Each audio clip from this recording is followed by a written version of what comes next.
Vanessa Marin is a licensed psychotherapist whose mission is to help people stop being embarrassed and ashamed of sex and to start having a lot more fun in the bedroom. In the first episode, we discuss female orgasm, how to transform the ways we approach sex, why women really need to stop faking orgasms, and how focusing on the experience of sex itself rather than the performance of it allows it to be so much more fulfilling and pleasurable. Thanks so much for joining us today on the show. Thanks for having me. I guess right off the bat, if you could just kind of explain to everybody what exactly it is that you do, what you focus on, and kind of what journey you try to take your clients on through your work. I am a licensed psychotherapist specializing in sex. So I like to say that it's my mission to help people stop feeling embarrassed and ashamed of sex and start having a lot more fun in the bedroom. So that overarching theme really fits into a lot of the work that I do. I work with clients in a number of different ways. I do coaching over video chat and even over email. And then I also have a series of online courses about the most popular topics, most frequently asked questions. So those are available as well. I know you started with, I believe, the orgasm course, but I saw that you've expanded to quite a few ones. So I'd love to kind of hear about what the patterns have been and how people have responded and where you found more demand. Absolutely. Yeah, I first got the idea for creating an online course back when I had a practice in San Francisco. I was working with people in person at the time. And I realized one day my entire practice is full of women who are struggling to learn how to orgasm. And these are women who are really, very successful, very accomplished, super smart, women who describe themselves as being feminist and sex positive and still really struggling with learning how to orgasm and just feeling very perplexed about why this was such a challenge for them. So I realized at a certain point, okay, I just don't have enough bandwidth to work with all the women that are, wanting help and resources and tools in this area. So I wanted to find a way that I could just spread my message on a larger scale. At that point, I had been, practicing a series of techniques and building up a specific kind of game plan that I would use whenever I would work with a client. So it felt like, okay, I'm doing the same things. It tends to come down to the same lessons over and over again. So how do I take this system that I'm developing and use it on a broader scale? So that was the original idea, and I sort of thought, online course. And it seemed to be a good fit as well because I know that sex therapy, the idea of it sounds very intimidating to most people, and having to go into an office and worrying about people seeing you, maybe running into a coworker in the waiting room, that kind of thing. It was just a lot for a lot of my clients. And so I thought an online course could be a really great fit where it could allow you to go through this system and still have access to all of my resources and coaching, but also be able to have the privacy and comfort of your own home and do this on your own schedule. So that was all where it all started. And that was with Finishing School was my first course. And then I eventually created two different versions of Finishing School. So there's Learn How to Orgasm for women who have never had an orgasm. And then there's Orgasm with a Partner for women who can orgasm on their own, but really just struggle to get there with another person. So those were the two courses that it started with. And then once I realized, okay, this is working, people really like this format, I enjoy this format a lot too, then I started building out other courses. So I have a little suite of courses at this point and some pretty grand plans to add a lot more in the future. But they are on these popular topics like performance anxiety for men, increasing your libido, kind of having a healthy and happy and active sex life in a relationship if you and your partner have different sex drives and different needs in the bedroom. I even have a 30-day sex challenge, which is all about trying new things in the bedroom with your partner. So yeah, it's a really just great way to be able to access very concrete, specific tips and game plans. But again, having that convenience of not having to go anywhere, not having to talk about it out loud with a stranger. Right. And so you mentioned the difference between those two Finishing School courses for women who are unable to orgasm on their own, but then women who are able to orgasm but struggle to do so with a partner. And I think this is a question that comes up so frequently. And so I'd love to kind of hear about your perspective into the why behind that and kind of what you teach through that course. And if you could give any practical tools for the people listening into kind of how to tackle this and what tactics and what communication, mostly, I imagine, to put into place. Yeah, so the story behind finishing school orgasm with a partner, that version of it was really funny. I'm really big on feedback from my audience, so I'm always in communication with my email list, kind of asking them, what are you interested in learning about? What are you struggling with? How can I serve you? And so at a certain point, I had sent out just a basic quick survey asking, okay, I want to build a new course. What do you guys want to learn about? And by far and away, the most popular response that I got was from women saying, I can orgasm on my own, but I can't with a partner. And I was really interested in your finishing school, but it doesn't seem to suit my situation. So maybe there's a different version of it. And it was hilarious to me because I realized as all these responses started pouring in, well, duh, because I have been through this exact situation myself. Like I learned how to orgasm on my own. And then there was a very long period of time where I could not get there with another person. So it was like, I should have thought about this before. I could have used this course. Thank you to my audience for reminding me of this very obvious thing. Right. So I created that course, and it's been really wonderful. It's gotten great reception. Again, like I was saying, I'm really big on feedback, so I do a lot of surveys after the course, and it's definitely been very, very well received and has helped a lot of women not only learn how to orgasm with their partner, but how to really transform the way that they approach sex. So it's a very, it's a long course. It's very in-depth. It's really important to me to be as specific and detailed as possible because I think so much of the advice about orgasm that we do read is very basic. You hear things like, well, just relax and don't think about it. So it's, yeah. Right, do yoga. Yeah, exactly. Yeah, it's such on the one hand, I'm glad that you can actually find articles these days that are about female orgasm, where it's becoming less of a taboo topic than it was. But on the other hand, it's like, God, there's got to be more useful information that you can share with people other than just relax or have a glass of wine. Don't think about it. Just let it happen. That's my favorite one. Right. Exactly. They're like, don't make it the goal. And you're like, but what if I want to make it the goal? Yeah. Or not, the focus shouldn't be on it, but they're like, you don't need to have an orgasm or something like that. And you're like, okay, but back to how to have one. Yeah. So, I write a lot of articles as well for different publications like the New York Times and Allure and Lifehacker and all that. So I understand the constraints of trying to fit a good article into, 800 to 1,000 words. But yeah, I just wanted to be able to get much more nuanced and detailed and give women the resources that they actually need and the techniques that they actually need to learn this process. Perfect. And you touched on kind of how that second course spoke so much to your experiences as well. And so I was wondering if you could kind of speak to your own stories and what some of the most important and perhaps toughest lessons that you learned, either before even starting your practice or throughout it. Yeah, this all happened before I even started my practice. Like I said, I had learned to orgasm on my own. And then once I started, having sex with partners at the point where I started becoming more conscious of, hey, I could get something out of this as well, I realized that it was a really big challenge for me. And I had, not seen female orgasm really talked about that openly, online or in magazines or anything like that. And so I just felt very lost about how am I supposed to make this happen? And I also felt very confused because at that time I had been able to orgasm on my own for a while and it felt very easy, like very just, natural. I knew what to do to get myself there. So it was very challenging to think, how can something that feels so easy and straightforward on my own be so challenging when there's another person there with me? So I just really didn't have the tools that I needed. I didn't know any techniques about how to explore this with a partner. I didn't know how to talk about it with a partner.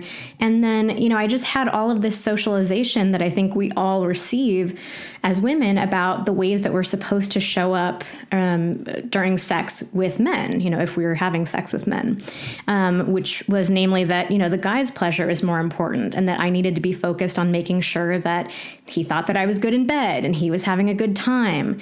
And so I think, like so many other women, I got really fixated on the performance aspect of sex rather than my own experience. And that was, that really got in the way of me being able to actually enjoy the sex that I was having.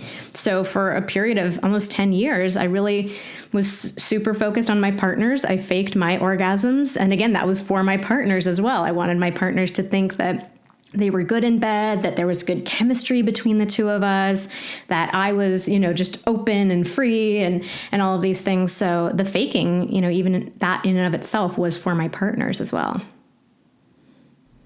So what did you do before your courses existed and you could find them for yourself? Yes, this was a big challenge. So I was totally, I wasn't happy with my sex life, but it also just sort of felt like the only option for such a long time. So I'd sort of settled into this feeling that, okay, this just is how it is. And then I had one really negative experience with a partner. This was your classic bad boy situation where I knew that, this guy, I was looking for a relationship at that time. I knew that he was not into it. I knew that he was really not that into me, but I was still operating from this kind of naive hope that maybe I could convince him otherwise and I could be that girl who would change his mind and make him a good guy. This classic situation I know so many people can relate to. So I had this really negative experience with him where he made a very crude comment after I had just faked an orgasm about how he was so good in bed that, he was just the ultimate at pleasuring me. And it just really got under my skin because I thought, man, this guy thinks that he has control over my body, that he's so good at pleasuring my body. And he actually, I just faked this orgasm. I wasn't feeling very much pleasure at all. Actually, in that particular instance, I'd been feeling a little bit of pain and discomfort. So it just, it really, really got under my skin. And I sort of said to myself in that moment, please tell me you yelled at him. I did not. I just kind of made some coy little grin and, giggled at him. And that just really added to the shame that I felt around it. Like, oh God, I let this happen. So I told myself, right after that happened, I'm not going to fake it again. I'm not going to let another person think that they have all this control over my body when, the reality is I'm just faking it. And so I did not stick to that promise 100%, I'll be totally honest, but I really made it my effort or made it my mission at that point to, okay, I'm really going to put effort into figuring this out and learning learning how I can actually get there with a partner. And so for me, that started with stopping faking orgasms because I realized I can't learn how to have a real one if I'm so invested in faking it. I would be, I think a lot of people can relate to this as well. Like when you fake an orgasm, you get so into the performance aspect of it. It's not just I've got to fake that 10 seconds that I'm having an orgasm. It's like, I've got to build up to it and, be feeling increasing pleasure and more. And then to the point where it's this explosive experience. So the faking it really detracted from my entire experience because I was so focused on that. So that was step one for me, realizing, okay, I've got to stop faking them. Right. That sounds so difficult and intricate.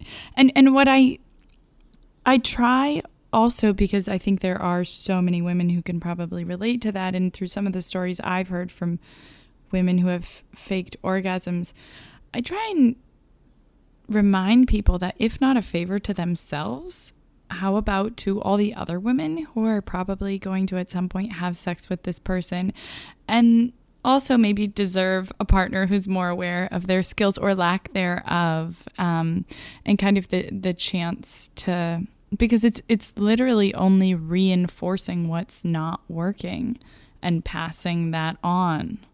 Absolutely. And I think what really needs to happen, so we have an individual journey that women need to go on to learn what our body's like, what we respond to, how we communicate, but it's also this piece of a much broader like cultural revolution that needs to happen, where we realize that the ways that we approach sex are very much favoring male pleasure, and that we as women are being socialized to sabotage our ability to enjoy sex and to experience pleasure out of it.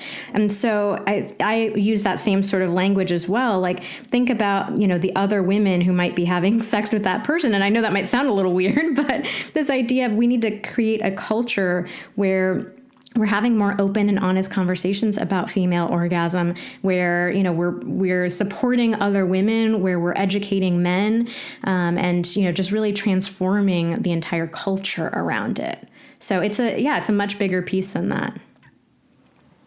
Right. So I'd love to just kind of friendly reminder to listeners that if you are faking orgasms, you are not doing yourself any favors. You are not doing the rest of humanity any favors. And it's kind of taking away from such an incredibly important and really can be eye-opening, and I don't want to sound dramatic, but life-changing learning experience. And so why would you take that power and that opportunity away from yourself, let alone other people? So own your own curiosity and needs. Mm-hmm. And I know that there are women too who I've talked to who are in long-term committed relationships where they have mentioned that they faked an orgasm because they didn't want their partner to feel bad because it was they were anxious or distracted, and it was only 1 in 50 times that it happened or something. But also being able to recognize that that is fine and that they don't need to make their partner feel better, and that maybe their partner also wants to feel better if they can't orgasm 50 out of 50 times. And be kind of kept company in the unperfect statistics that nobody has. And again, to those other people too, that if you feel the need to fake an orgasm with the person you're having sex with, is that really a person you want to be having sex with? More just, you should, within your own self and in that atmosphere, feel kind of the space to be vulnerable. Yeah, I mean, I think a lot of women, we can get so into the habit of faking it that it almost just becomes an instinctual thing. Like, you start being intimate with a new person and you just go right into that pattern. But I think it's very important to try to get a sense of, okay, is this really the sex life that I want to lead? And I know that faking orgasm very often can feel like the easier option, but there really are so many different ways that you can approach it and so many different kinds of conversations that you can have with a partner, whether this is somebody that you're sleeping with for the very first time, or it's a partner that you've been with for years and you've been faking it the whole time. There are definitely ways that you can have that conversation and create a better situation for yourself. Right, totally. And that kind of the first time, I feel like people, at least these days, joke about how it can be mind-blowing, but it can also be quite the learning process in the beginning. And thinking about how this all goes back to culture and media, and what if in the movies, we started seeing scenes where instead of it's two strangers, no foreplay, 2 minutes, everybody's having orgasms all over the place multiple times for the entire night. Mm-hmm. If instead, there was this whole buildup and then kind of this more realistic, like, well, wasn't bad, but maybe, we could improve, or wasn't expecting that. What if it's just nothing you see in the movies? So in a way, it feels like, obviously in a very different way, but to me, it feels like movies in terms of what a real relationship can be, sometimes beyond sex, but can be almost as disillusioning as porn is for sex, movies can be for relationships. Oh, for sure. Yeah. And I have to give a little shout out to the Hump Film Festival, which is run by Dan Savage. I've been going to this for a while, and it's basically an independent film festival of porn movies. And it's all made by, people who are just amateurs, not actual porn actors or professionals or anything like that. And it's such an interesting experience because you'll go to this theater, the movies are like less less than 5 minutes long, so they show about 20 different ones. And the whole goal of this film festival is to show sex that's more authentic and more diverse than what we see in porn and in the movies. And I just went to this a couple weeks back, and so it's really fresh in my mind right now. But I just remember it's, just being able to see people having sex, but also talking about what they're doing, or asking for consent for what they want to do, or falling out of position, or needing to make adjustments, or laughing with each other. Yes. It was such a, such a breath of fresh air, and so shocking. And at the same time, like, wow, this is sad that just two people being normal people having totally regular sex that everybody has. This feels so different and so revolutionary, but that really should be what we're seeing on a much more consistent basis. Right. If you can't laugh at sex, let alone during it, Oh, I totally agree. It's going to be pretty hard to enjoy it. Yeah, I think so many of us have this idea. You're missing out. Yes. I think so many of us have this idea that sex has to be very serious, and we can get very perfectionistic about it. And, everybody wants to be good in bed. And so we can just get very, very serious about it. And the reality is that sometimes having very serious sex can be a lot of fun, but sex can also be the full range of emotional expression, and being able to be playful and silly and goofy and laughing with your partner is just as amazing as having, that really serious, intense sex. Right. So you kind of spoke to one big misconception that you had surrounding sex and how it was supposed to be, and that a lot of other women go through as well. What other kind of big misconceptions would you say that we face today, either on an individual level or on a cultural level as a whole? I think one of the most damaging ones that I see in my practice is this belief that sex is supposed to be natural and easy, and that we shouldn't really have to put any effort into it. So I think this is the same sort of thing as, that classic thing that you hear about where women want the knight in shining armor to just kind of sweep into town and, just sweep you off your feet and everything's wonderful and beautiful. I think we've started developing more realistic views of relationships, that's not really how they work, that, they do take a lot of effort, that it has to be a team process. But I think we're still feeling a lot of that when it comes to our sex lives, where there's this idea that a good sex life should just happen naturally. It should always be spontaneous. Both partners should always feel tons of excitement and arousal and desire for each other. That sex shouldn't require any communication. Like, there are so many different myths that get wrapped up in that one, but the big overarching umbrella for all of them is this idea that sex should be easy and natural and effortless. Right. And what do you think because so much of this goes back to communication, whether or not, the person already knows what it is they need, or they're looking to kind of explore that with their partner. If you have any kind of specific actionable pieces of advice or that you give to kind of your clients that you think some of the listeners could benefit from if they find themselves in this position of either not being able to break down the fear of communicating it to the other person, or just simply, if they're not exactly sure what it is they want, how they can work with the other person to kind of get to that point.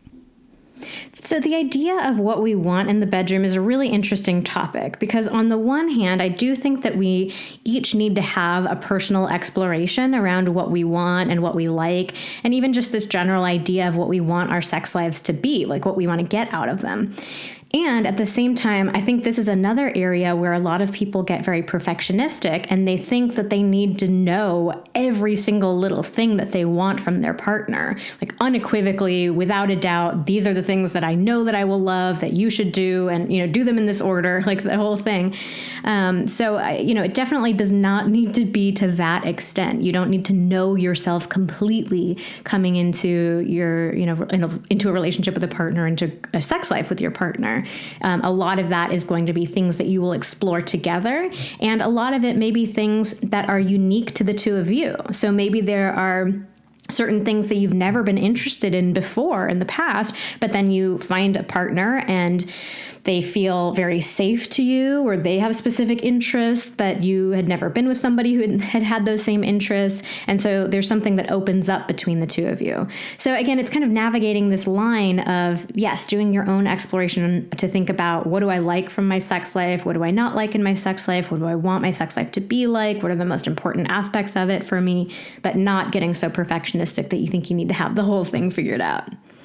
Right, which sounds kind of so impossible. And if it were the same thing every time, I imagine it would get boring. Oh, so boring. But so kind of that it reminded me as you were saying that, it seems like I tell people the same thing for relationships, but also for your career, that it's so hard to know exactly what you want to do, and it's for sure going to change at some point, and it's going to evolve, and different circumstances in your life will also contribute to different changes that you can't necessarily expect.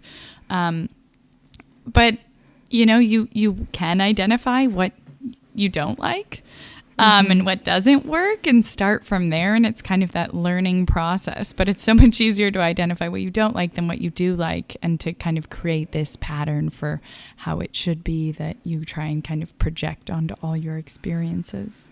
Yeah, that's a good point. It can definitely be, if you want to start with kind of this exploration of, okay, what do I know already are the things that I'm not open to in my sex life, I don't love in my sex life, I haven't had good experiences with in the past. So maybe that can be the door that opens up a bigger exploration for you. Yeah, and that each partner, as you mentioned, is so different, just like kind of a friendship or any other relationship, that you can't expect to get the same thing from every person, and you don't go to the same friends looking for the same characteristics or experiences or emotions from them. Mm-hmm. Yeah, I also like to say that there's no such thing as being universally good in bed. So like I was saying earlier, I think a lot of us can get into this perfectionistic mindset around sex. And of course, like everyone wants to be good in bed, but there really is no universal definition of that. Like what really works super well for one person might not work at all for another person.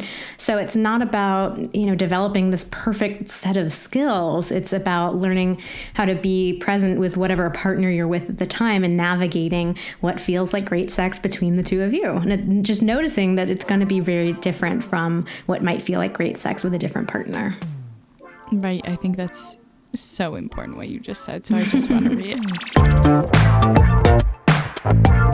The BBXX podcast, Let's Get Intimate, is produced by Sasha Laurie in Berkeley, California. Dialogue, narrative, and content crafting by Amy Soper. Audio editing, good music vibes, and sound mixing by Daniel Herrera. You can learn more on our website or on our social media at bbxx.world.